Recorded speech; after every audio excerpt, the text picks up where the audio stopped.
Sir Umamaheswararao నా పేరు. నేను ఒక 30 సంవత్సరాలుగా ఆయుర్వేదంలో ప్రాక్టీస్ అనండి, తర్వాత రీసెర్చ్ అనండి, నా చేతనైనదే చేస్తున్నాను. ఇది తెల్లమద్ది చెట్టు అండి, అర్జున అంటాం మనము ఇక్కడ వాడుక భాషలో. ఇది ప్రతి సంవత్సరం సెప్టెంబర్, అక్టోబర్, నవంబర్ నెలల్లో ఒక తొక్క వదులుతుంది. అంటే ఏంటి, దీంట్లో ఉన్న ఫ్యాట్ మనం కొవ్వు తీసేస్తున్నాం కదా, చెట్టులో ఎక్స్ట్రా ఉన్న మెటీరియల్ అంతా ఆ తొక్కలకు బయటకు వదిలేస్తుంది.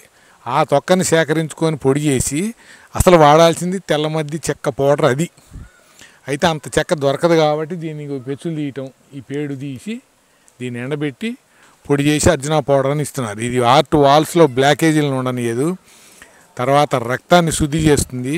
ఫైల్స్ కంప్లైంట్ ఉన్నవాళ్ళు శతావరి అనే మూలిక దీంట్లో కలుపుకొని కనుక తీసుకుంటే 40 రోజులు ఫైల్స్ కంప్లైంట్ ఉండదు. ఫిస్ట్లా, బగంధం, ఫైల్స్ కంప్లైంట్ మొత్తం పోతాయి. తర్వాత ఇది రక్తశుద్ధి, రక్త వృద్ధి. ఒకవేళ రక్తం తక్కువ ఉన్న వాళ్ళకి రక్తాన్ని ఏ వేస్ట్ పదార్థం మీరు తిన్నా కూడా దాంట్లోంచి రక్తాన్ని వృద్ధి చేస్తుంది. ఈ తెల్లమద్ది చెట్టు అనే దాంట్లో మొత్తం తెల్లమద్ది, కలమద్ది, రాకాశమద్ది, నల్లమద్ది అని 3 పేర్లు దీనికి. నల్లమద్ది అనే చెట్టు వేరు, ఇట్లాగే ఉంటుంది. అది కూడా అది వేరే మెడిసిన్గా వాడతాం. దాన్ని రక్తశుద్ధి కంప్లైంట్ అవుతుంది, హార్ట్ వాల్స్ బ్లాక్ని తీసేస్తుంది.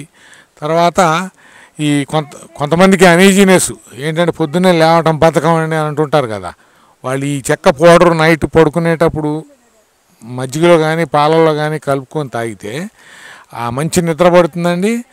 ఈ వీడికి కణాలు, మన చిన్న చిన్న రేణువులు లాంటివి ఉంటాయి మన శరీరంలో, వాటిని యాక్టివేట్ చేస్తుంది ఈ తెల్లమద్ది చెట్టు. పెద్ద పేగుల సమస్య, పెద్ద పేగుల సమస్య ఏంటంటే మలం పేరుకుపోయి విరోచనం సాఫీగా అవ్వదు. వారానికి ఒకసారి, 5 రోజులకు ఒకసారి పోతుంటారు, లేకపోతే ఉండలు గట్టి లోపల నుంచి బయటకు రావడం కష్టం అవుతుంది. వాళ్ళకి ఆ ప్రాబ్లం వచ్చిన వాళ్ళు రాకుండా ఉండే మార్గాలు ఏంటంటే జిగురు పదార్థాలు తినాలి. ఏంటి, బెండకాయ, దొండకాయ, పొట్లకాయ, అంజీరు, అక్రూడు, వీటిలో జిగురుంది. తర్వాత పల్లీలు, కొబ్బరి, నువ్వులు, మినువులు, మెంతుల్లో జిగురుంది. ఈ పదార్థాలు ఎక్కువ తీసుకుంటే ఆ ప్రాబ్లం రాదు. తీసుకున్నా కూడా వచ్చింది, లేకపోతే తీసుకోకపోయినా వచ్చింది అనుకున్న వాళ్ళు ఆయుర్వేదిక్ షాపులో సునాముఖి ఆకు దొరుకుతుంది. ఆ సునాముఖి ఆకు 100 గ్రాములు తెచ్చుకొని 100 గ్రాములు దానికి పటిక బెల్లం కానీ, 100 గ్రాములు కిస్మిస్ కానీ, 100 గ్రాములు ఎండు ద్రాక్ష కానీ కలిపి రోజు పడుకునేటప్పుడు ఒక అర చెంచా వేసుకొని గోరువెచ్చటి నీళ్ళు తాగితే ఆ ఉండలు కట్టిన మలం అంతా వెళ్ళిపోయి పేగులు శుభ్రంగా అయ్యి పెద్ద పేగులకు సమస్యలు రాకుండా కాపాడుతుంది. ఇది మన పూర్వీకులు వాళ్ళ తాళపత్ర గ్రంథాల్లో రాశారు. దాంట్లో మహర్షుల్లో సుశ్రుతుడు, చరకుడు, అగస్యుడు, సిద్ధనాగార్జునుడు, వాగ్భటుడు, భద్రమహర్షి, పతంజలి, అగ్నివేశుడు, పరాశరుడు, కేలుడు, దృఢబల మహర్షి, స్థౌల్యతీశుడు, జాతకర్ణుడు, హళితుడు, క్షీరపాణి, వీళ్ళు ఈ 18 మంది మహర్షులు వాళ్ళ గ్రంథాల్లో రాశారు. మాధవకరుడు మాధవ నిదానం రాశాడు. ఆ పుస్తకం చదివితే ఈ చివరి నుంచి ఆ చివరికి అసలు రోగాలే రావు. పతంజలి మహర్షి 84 లక్షల జీవరాశులు మన భూమి మీద బతుకుతున్నాయని 84 లక్షల జీవరాశులకు సంబంధించిన యోగాలు చెప్పాడు. అవే ఇప్పుడు మన యోగా అని వీళ్ళందరూ యోగా చేస్తున్నాం అంటున్నారు కదా, అవన్నీ పతంజలి మహర్షి చెప్పినవే. మందులు లేని రోజుల్లో, మందులు అంటే తెలియని రోజుల్లో ఏ ఆసనం వేసుకుంటే ఏ జబ్బు తగ్గుతుందో పతంజలి మహర్షి చెప్పాడు. తర్వాత కాలంలో 2వ శతాబ్దం 3వ శతాబ్దం వచ్చేటప్పటికి సుశ్రుతుడు, చరకుడు, వీళ్ళు చెట్ల గురించి, ఈ చెట్లు ఎట్లా తెలుసుకున్నారంటే వాళ్ళ పూర్వీకులందరినీ కాళ్ళకి దెబ్బలు తగిలిచ్చి వాళ్ళ కత్తితో కోసి ఈ ఆకు పెట్టి ఏది పెడితే మానుతుందో అట్లా తెలుసుకొని మనకు వైద్యం చెప్పారు. తర్వాత జంతువులు, కుక్కను కొట్టేవాళ్ళు, ఆ కాలు ఇరిగేది, ఏ చెట్టు ఆకు దానికి వేసి కడితే కాలు మంచిగా అవుతుందో తెలుసుకొని అట్లా చెట్లు మనకు తెలియజేశారు. చర్మానికి సంబంధించి చర్మం మీద తొక్క తీసేవాళ్ళు, ఏ ఆకు రాస్తే మళ్ళీ కురుపు మానిపోయి కొత్త చర్మం వస్తుందో అట్లా సుశ్రుతుడు, చరకుడు వాళ్ళు మనకి ఆ చెట్ల గురించి చెప్పడం జరిగింది. అట్లనే ఆ చెట్లు రాబోయే రోజుల్లో దొరికితే లేదో అందరూ వంట చెరుకు కింద వాడుతున్నారు అని చెప్పి సిద్ధనాగార్జునుడు రసభస్పాలు, ఆయుర్వేదంలో ఏంటంటే రసాలకు సంబంధించి పాదరసం, ఇంగిలీకం, సింధూరం, కర్పూరం, జాపరాని, జాపత్రి, వీటితోని వైద్యం చెప్పాడు ఆయన. అవి మనం తెలియక చేసుకోకూడదు. ఈ చెట్లకు సంబంధించిన వైద్యం ఎవరు చేసినా ఇబ్బంది రాదు, కానీ రసభస్పాలకు సంబంధించి పుటాలు పెట్టే వైద్యం మటుకు చేస్తే చాలా జాగ్రత్తగా ఉండాలి. ఏ ఆహారం తినాలి, ఏది తినకూడదు అన్నీ కూడా వాళ్ళు చెప్పి మందులు ఇస్తారు. రసాలకు సంబంధించిన వైద్యం చేయాలంటే వాళ్ళ దగ్గరే ఫాలో అవ్వాలి తప్ప అవి ఎక్కడో పుస్తకాల్లో చూసి మటుకు చేసుకోవద్దు. చెట్లకు సంబంధించింది మీరు ఏరు చేసుకున్న ఏ ప్రమాదం రాదు. ప్రమాదమైన చెట్లు 3. ఆ 3 చెట్ల గురించి మేము చెప్పేది లేదు, మాకు గురువులు నేర్పలేదు, మాకు చూపించలేదు, మేము చెప్పడం లేదు. మిగతా చెట్లు ఏవైనా కూడా పత్రహరితం, ప్రాణానికి హాని లేదు. అందుకనే పిల్లలకు చిన్నప్పటి నుంచి అన్ని రకాల అలవాట్లు చేసేవాళ్ళు. మా పిల్లగాడు ఏం తింటలేదండి అని ఒకటే చాక్లెట్లు ఇవ్వటం, ఒకటే బ్రెడ్ పెట్టడం. అందుకనే వాళ్ళకి చిన్న వయసులోనే రోగాలన్నీ వస్తున్నాయి. ఆహారాలు అలవాటు చేయండి, ఆకుకూరలు పెట్టండి. ఇన్ని రకాల సృష్టిలో మనకి ఇన్ని రకాలు ఉన్నాయి, కూరగాయలు ఉన్నాయి, పళ్ళు ఉన్నాయి.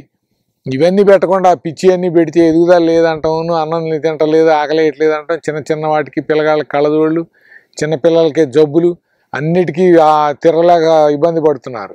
అట్లాంటి ప్రాబ్లం రాకుండా ఉండాలంటే చిన్నతనం నుంచే అలవాటు చేయండి. అట్లనే అన్నం ముట్టించే రోజు ఆవకాయతో అన్నం ముట్టియకూడదు. వాడికి అప్పుడు అన్నమే పెట్టాలి. తర్వాత కొద్దిగా అన్నీ అలవాటు చేయాలి. కారం తినాలి, పులుపు తినాలి, వగరు తినాలి, తీపి తినాలి, చేదు తినాలి. చేదులు తినకపోవడం వల్ల ఇంట్లో 4 ఉంటే 3కి షుగరు. షడ్రుచులు అంటే ఏంటి? తీపి, చేదు, కారం, వగరు, పులుపు, ఉప్పు.